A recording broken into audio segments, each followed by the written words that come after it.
Tell me a little bit about what happened with your son. Tell the story. Okay.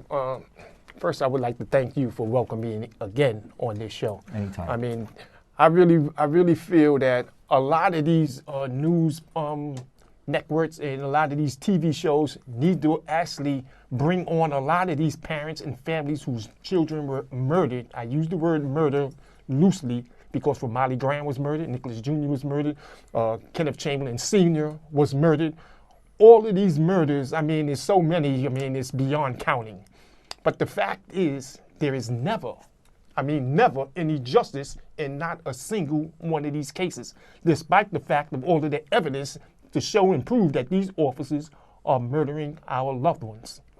In my son's case, he was playing with a plastic toy gun. Oh my God. They blamed, now this is a replica of the toy gun that my son was playing with, which he dropped when the officer came into the stairwell, and the officer asked, "What are you doing here?" My son replied, we're only playing. The officer shot and killed him anyway. Mind you also that this officer seen the children from an adjoining roof. He's seen them. The roof, I mean, the extension of the roof ain't no more than maybe about 10 feet away. In the deposition, matter of fact, let me go back before the deposition. This case happened in 1994 under Charles Hines, when Charles Hines was the Brooklyn District Attorney. Charles Hines called it a tragic accident, and he blamed it on plastic. They blamed it on toy guns. He did that without showing the public the plastic toy gun that my son was holding and dropped when the officer presented himself. So people would assume some realistic, in the media coverage of it, it would always be, oh, it must have been, they would assume it was some realistic looking 9mm, something like that, which is ridiculous. You can't even get one of those. They don't even exist. What Charles Hines did is he presented the public, and at the press conference, he presented a table full of realistic looking toy guns. He was in possession of all of the plastic toy guns that the children were playing with. That he said the children were playing with. Right, exactly. That he said the children were playing with, but he never presented it to the public, and never, he never showed, the plastic toy guns that the children were playing with. It's propaganda. It's just a propaganda ploy. Right. I mean, it's tired of joking around. We got Donald Trump as president of the United States. We know what a propaganda ploy is. Right. What's going to happen now that Donald Trump is in office? I mean, I see they're trying to rush the case with Eric Garner and Romali Graham. They want to present this case before Donald Trump actually takes over and put all of his different people into the office, who definitely is not going to prosecute anything. Well, Jeff Sessions, as a district attorney, a stereotypical redneck cracker from the South, is going to be now in charge of civil rights investigations. Exactly. So, I mean, but it didn't matter. I mean, we had an African-American woman who was the Attorney General. Exactly. We had an African-American president. Exactly. And yet, during any of those 8 years, was there an investigation by the federal? Absolutely no justice in any case under any African-American or anyone. Now, what's interesting to me, very interesting, what's interesting to me is how you discovered, how you found the police officer who killed your son when you were parking your car. Tell us that story. That was how you found out. Very, very troubling experience for me. Not even a year after my son was killed, September 27th of 1994. In June of 1995, I was coming back into my community, parking my car, and I seen a fire truck and a police car. It looked like they were aiding someone who was sick or something. So when I looked, I observed, I seen two officers standing there. One of them looked just like the officer that shot and killed my son. So I immediately parked the car and I started walking back over to where the scene was at. And as I was walking up, I'm coming behind these two officers. And as I approached, I was like, I felt my heart just started pounding more rapidly, and I was getting nervous or whatever. But still, I made my way to the front of him, and I just walked around, and I looked him right in his face, and I said, "Oh my God, what are you doing here? You shot and killed my son. Not one time did you ever, make any kind of apologies or anything. You murdered my son, and what are you doing here?" I said, "What are you doing here?" The other officer, he didn't respond. He held his head down.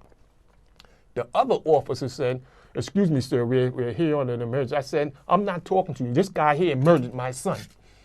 He murdered my son. Now I'm really getting nervous now, so I didn't want to actually do anything that would make me go, take me into prison, but I really wanted to hurt that officer.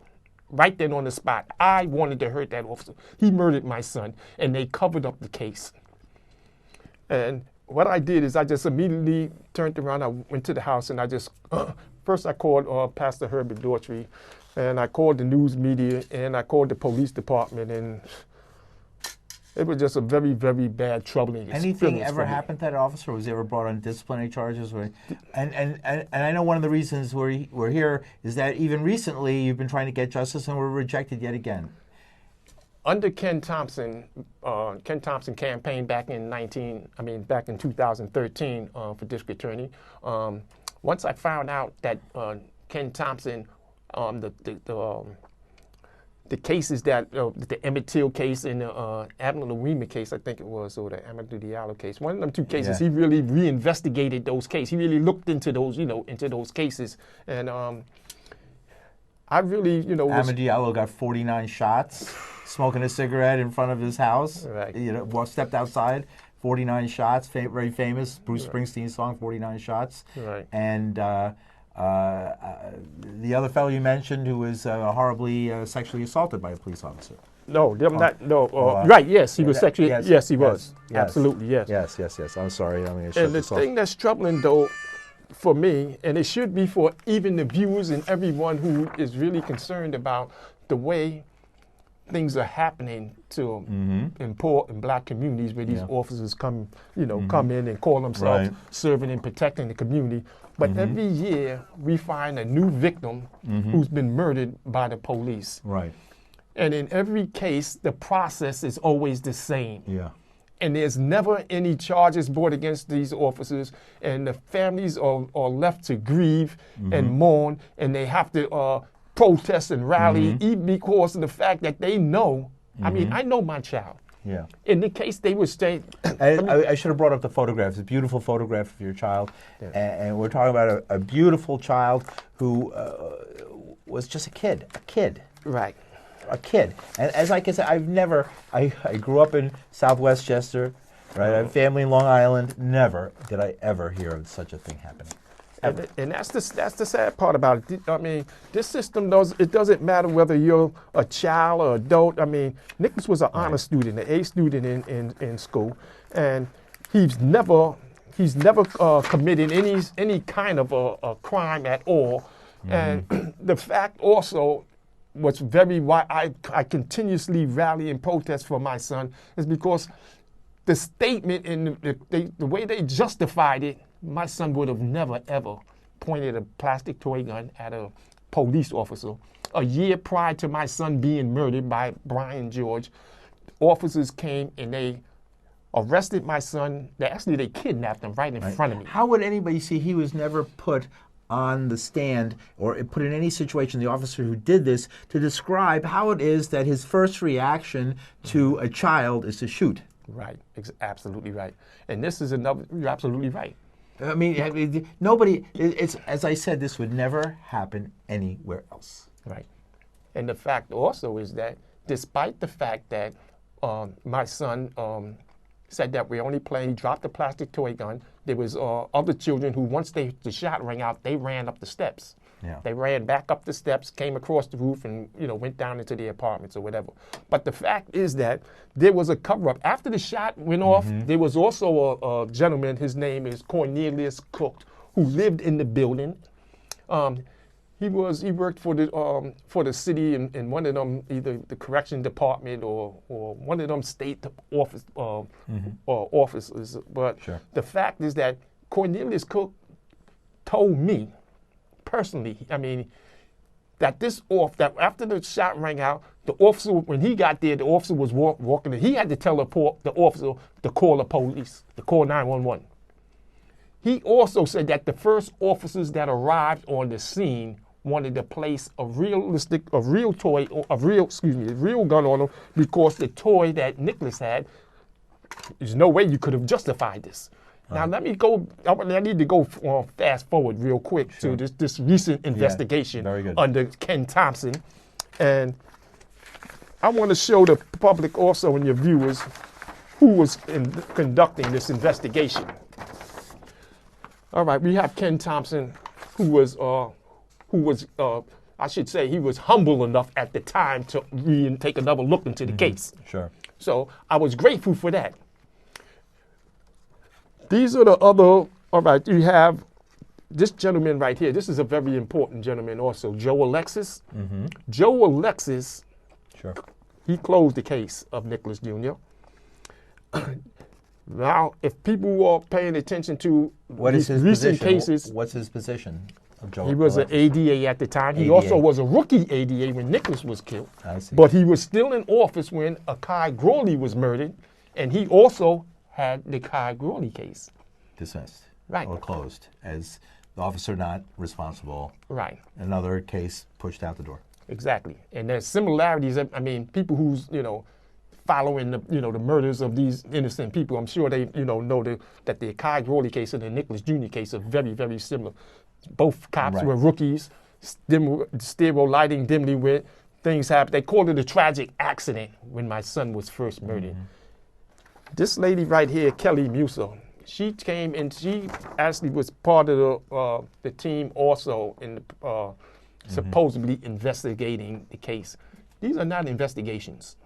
These people, they find ways to justify the murder of these innocent victims. They find ways to justify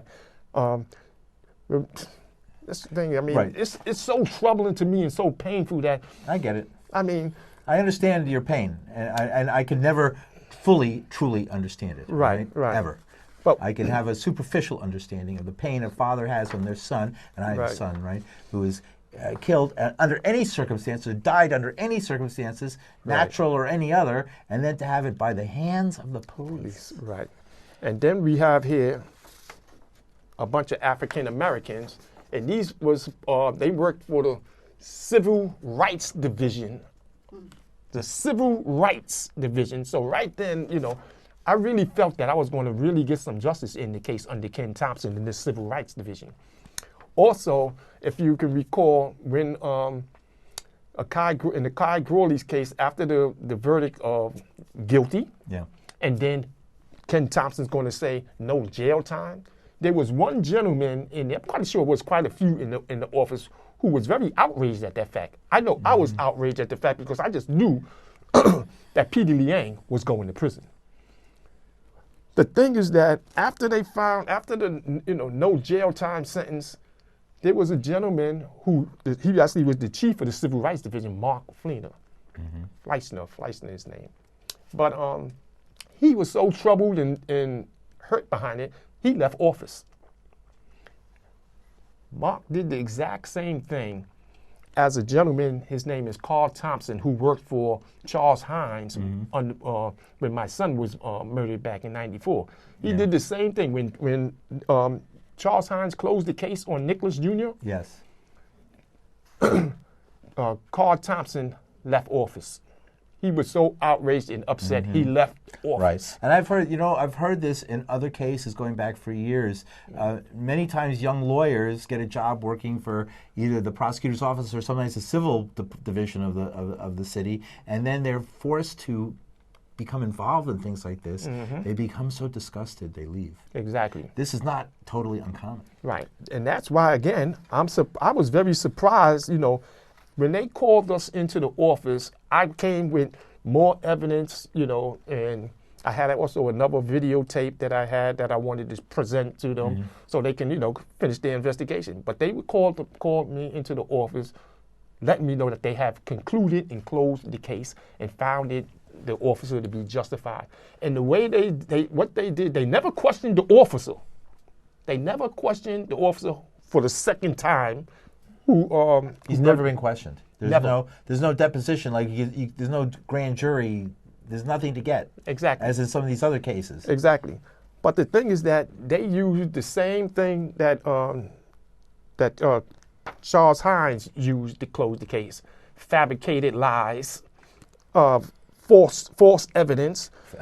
What do they call it? Alternative facts? Yeah. Alternative facts? Okay, yeah. That's what they wanted to conclude it by, alternative fact. But when Kelly Musa was also explaining herself, I mean, she didn't even have enough courage in her to look in my face while she was talking. Mm-hmm. Holding her head down, call herself, explain. She said that they went to, there was children playing. She said she questioned the children. She said one of the children said that the kids broke off the tips. Oh, the orange tips. Orange tips. That was a complete lie because I asked the other kids. They say it was just one kid who said that. And the kid who supposedly had said that the tips was broken, that they broke off the tips, he's in prison now doing a jail sentence, sadly enough. But the fact remains that all of the other kids say, no, that's not true. And Kelly said that the reason they broke the tips off, mind you, this was not my son's plastic toy gun anyway. This belonged to another child. My son is not going to do anything like that. She said that they broke it off so that way the corks, this is a cork gun. Uh-huh. She said that the corks would go further if you break it off.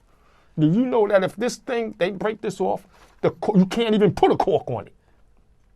This piece here in here is too small. You can't even place a cork in it. So she just told an outright lie and fabricated a story about these children breaking off the tips and stuff like that. That's a lie. Alternate fact. Right.